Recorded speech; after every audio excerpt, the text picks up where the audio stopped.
I dig on the teachings of this dude, Jesus. I mean, if you just look at his pure teachings, love your enemies, look after the widows and orphans, there's not too much that you can go against. The story, whether you believe it to be factual, accurate or not, is he pushed back against power. He pushed back against characters like rabbis and Pharisees and the state. He was woke. He punched up. He didn't punch down. He hung out with the people of the day that were the most vulnerable. He lived with them and he ate with them, so the story goes. He actually pointed his finger at the church, not at the, whatever the version of a drag queen is in 2,000 years ago in that story. So what I'm saying is, Destiny Church, and in particular Brian Tamaki, is the example of the kinds of people in that story that Jesus would have gone no to. Yeah. He's not the representative, right? He's not. He's the one that would get pointed at and go, this is not how to do it. Mm-hmm. Absolutely. I totally agree with that.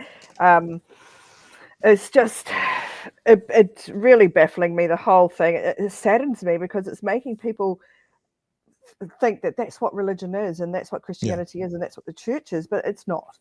Let's get that straight. This is the Church of Brian Tamaki, not the Church of Jesus or Christianity or anything like that.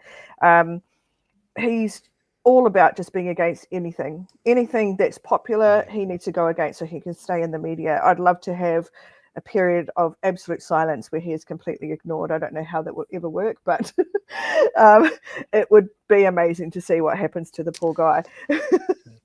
Hey, I think there's one other thing I point out here that Destiny's doing, and I think it's a classic thing with some churches and definitely cults, is that you want to show the people in your congregation, in your church, that you are all together and you are the guys that have the correct belief and everybody else is against you. It reinforces that feedback loop of no, your family, you're with us, your friends, and it really can radicalize people to do some absolutely out the gate stuff.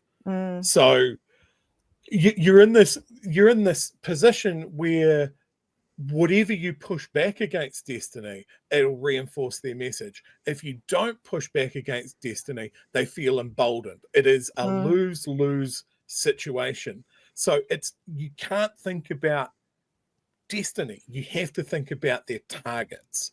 Yeah. Am I being visible to this community that I say that the Destiny stuff is unacceptable? I say to the people that Destiny are going after, you are safe with me. And I think that's the whole idea behind Pride, right? Yeah. Is to show that you don't have to hide, that you can be yourself, and that is fine. And that is the message that we need to focus on when Destiny is banging their drum like they are now. Yeah. And just the blatant lies. They literally fabricate and make up stuff and tell it like it's truth.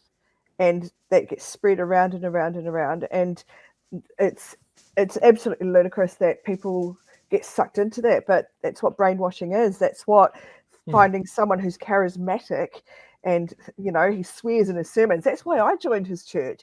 Me and my mum joined his church because we were like, oh, look at this brown fella that says shit in his sermons. That's pretty cool. I'm relating. And that's how he sucks you in. And then you'll just believe anything he says.